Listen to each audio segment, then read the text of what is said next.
Segur que tots heu vist alguna imatge del meteorit que va caure ahir a la zona dels Urals i que va desfermar el pànic de la població a Rússia.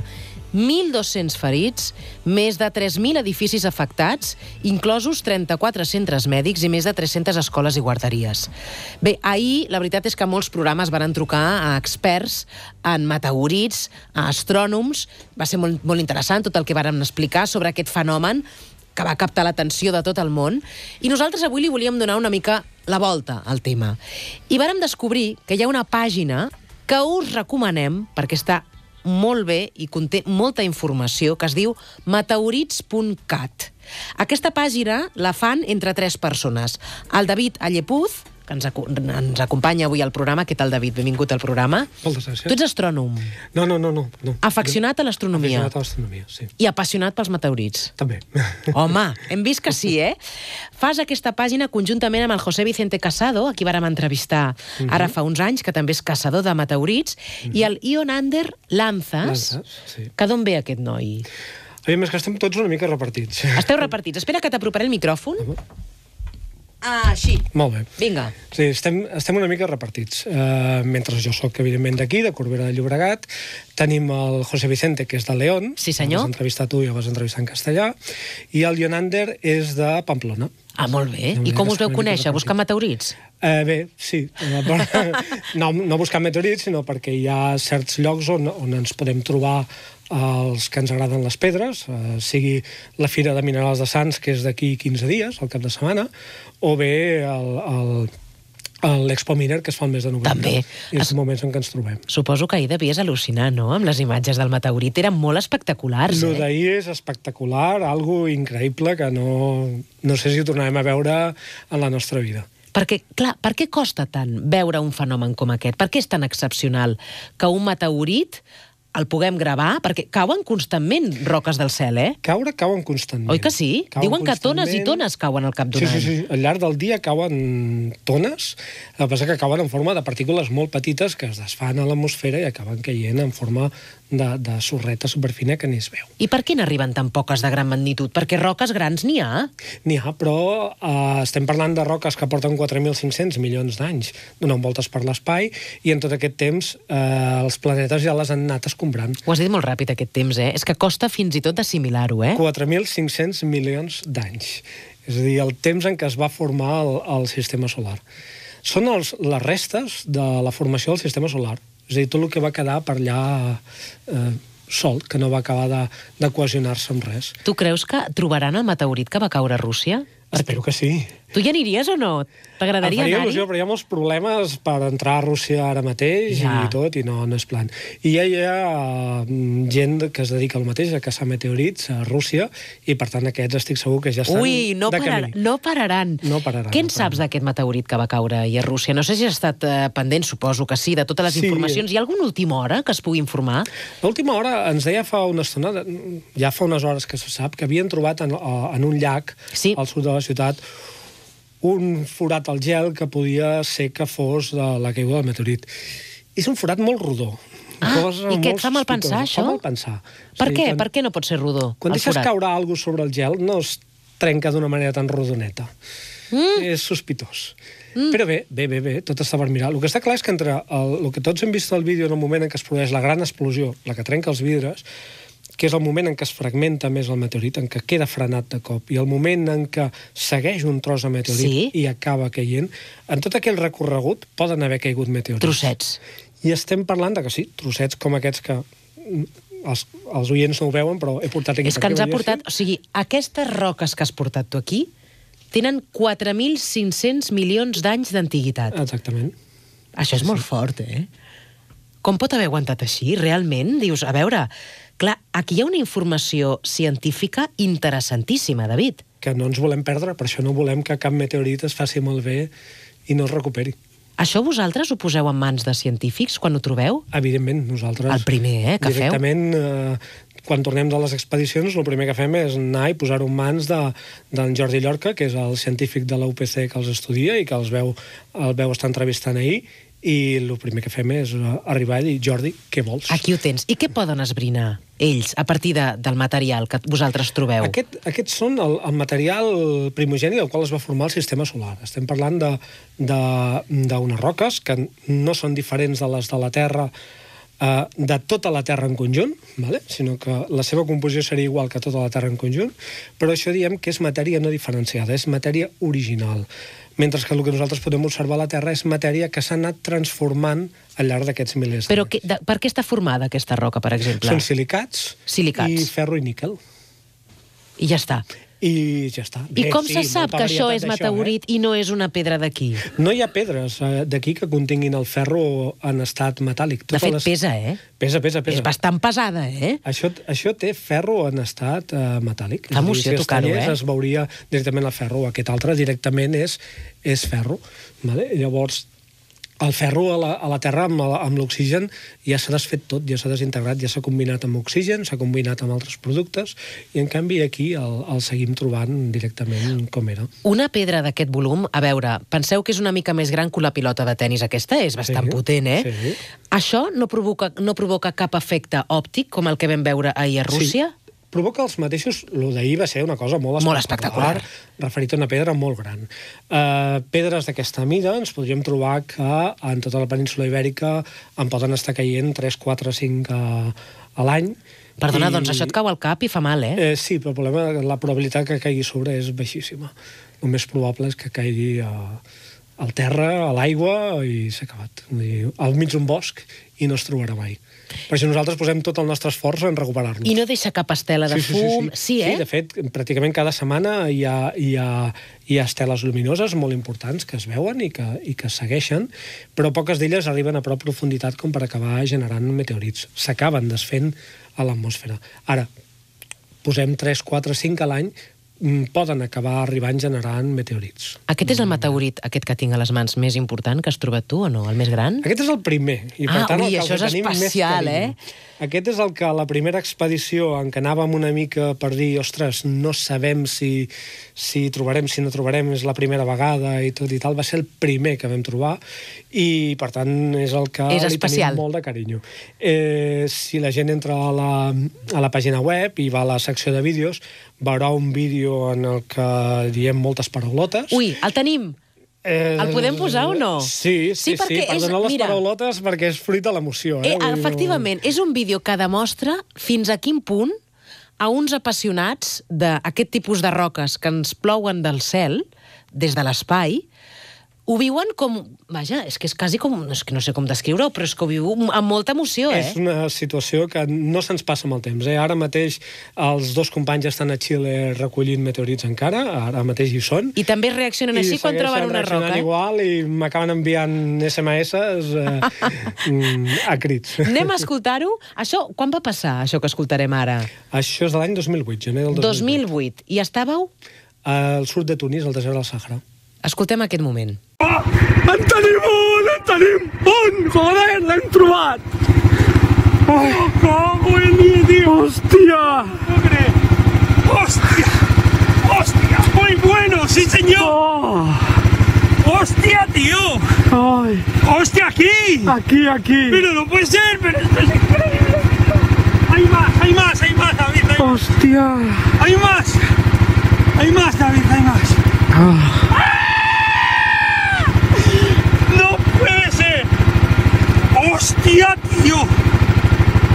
¡Hostia, qué piedra, tío! Lo he mirado y he visto, hostia, esto no es un manganeso, esto no es un manganeso. No. Y al cogerlo le he visto las condritas. Clavado. ¡Qué bueno! Sí, tío, sí. Puto genio. Hostia. Sí, señor. Ai. Perdona, és un vídeo com de l'APM, aquest. Gairebé. Si el troben a l'APM, us el passen, Segur. Ja t'ho dic jo. Escolta'm, David, et demano que et quedis una estona amb nosaltres, perquè jo encara tinc moltes preguntes per plantejar-te, però ara ho deixem aquí. Ara publicitat i després les notícies. Després de la caiguda ahir d'un meteorit que va desfermar el pànic de la població a la zona dels Urals, recordem-ho, va provocar 1.200 ferits, no perquè ningú li caigués un tros de meteorit a sobre, sinó per l'ona expansiva que va ser molt potent. Clar, l'ona expansiva exactament, o sigui, el que succeeix és que s'escalfa molt l'aire, no? I hi ha un desplaçament, o... En si és el mateix fenomen que quan quan explota una bomba. Que quan un avió supera la velocitat del so. Estem parlant de que abans feia uns petits càlculs jo abans de venir, el promig que va viatjar el fenomen d'ahir, el bòlid d'ahir, era uns 17 km per segon. Això és moltes vegades la velocitat del so. Però deien que era lent. Deien que era lent. Vaig sentir ahir. Va entrar molt obliqu. És a dir, és una entrada molt oblicua. És a dir, imagina't que hagués pogut entrar i en lloc d'entrar d'una manera així rascant l'atmosfera, hagués pogut entrar directe. Sí, en caiguda en picat, diríem. A 17 km per segon s'hagués menjat l'atmosfera en 3 segons. I, en canvi, va acabar durant 15 segons, cosa que vol dir que va travessar molta atmosfera i es va anar frenant. Per parlar del que va passar ahir a Rússia i sobretot de tot el que es pot aprendre i descobrir a partir dels meteorits, avui hem convidat aquest noi que esteu escoltant, el David Allepuz, que és caçador de meteorits. Abans hem parlat del meteorit primer que vas trobar, que és el més gran, però n'has portat d'altres de molt interessants. Per exemple, un, que ara estic agafant, que pesa molt. Pesa molt. Per què pesa més aquest que no pas el gran? Què passa aquí? Aquest és un meteorit metàl·lic. És a dir, la diferència és que és un meteorit que... Meteorit seria tota la pedra de l'espai, tot cos celeste que acaba caient a la Terra.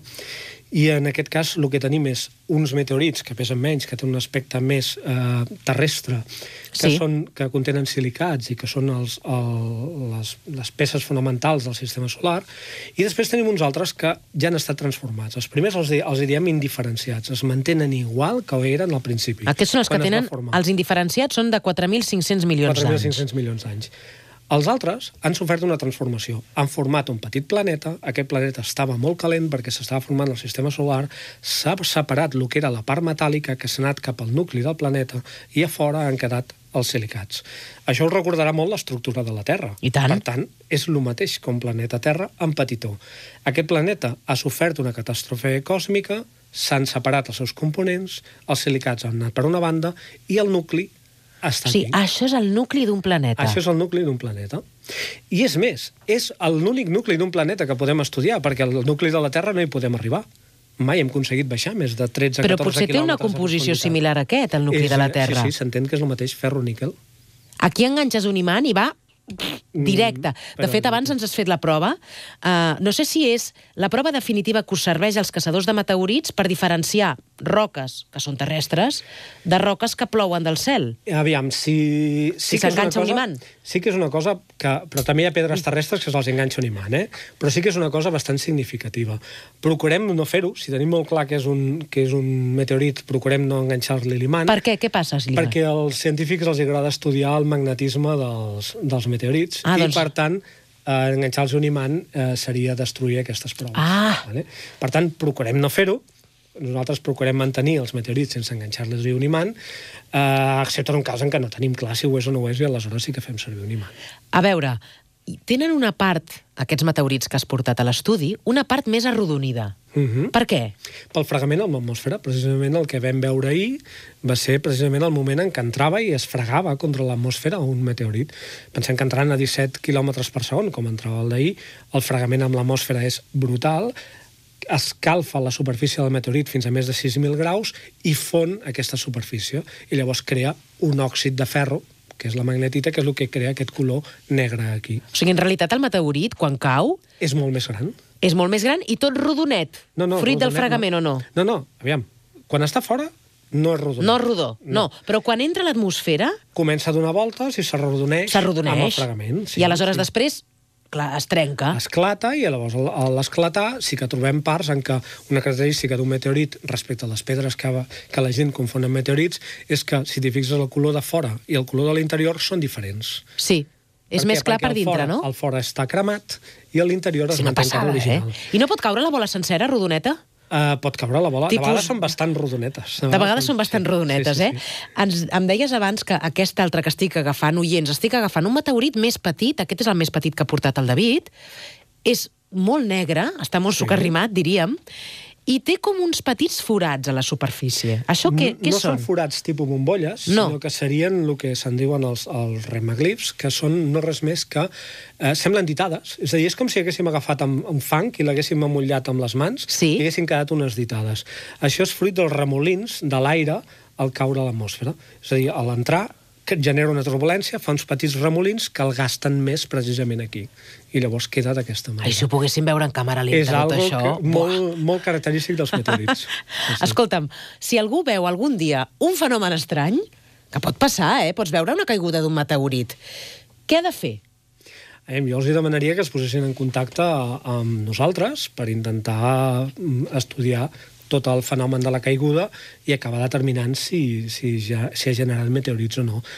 Cauen... Penseu que ells estan en contacte amb els científics, vull dir, això ho podeu donar per fet. Sí, el fenomen aquell lluminós, que nosaltres anomenem un bòlit, no té per què generar pedres al terra. És a dir, a vegades es desfan a 30 quilòmetres d'alçada i no acaba generant meteorits al terra. Però alguns aconsegueixen penetrar prou a l'atmosfera i generar meteorits. Aleshores, els més espectaculars, els que van acompanyats d'un soroll de trons, com ahir, és algo molt espectacular, amb un cel absolutament net, com el d'ahir. Jo ho he sentit, jo ho he vist això en persona, i és espectacular, que estàs en un cel absolutament net, clar, i és de nit, es fa de dia per la llum que genera el bòlit al caure, i al cap d'uns segons és un tro espectacular.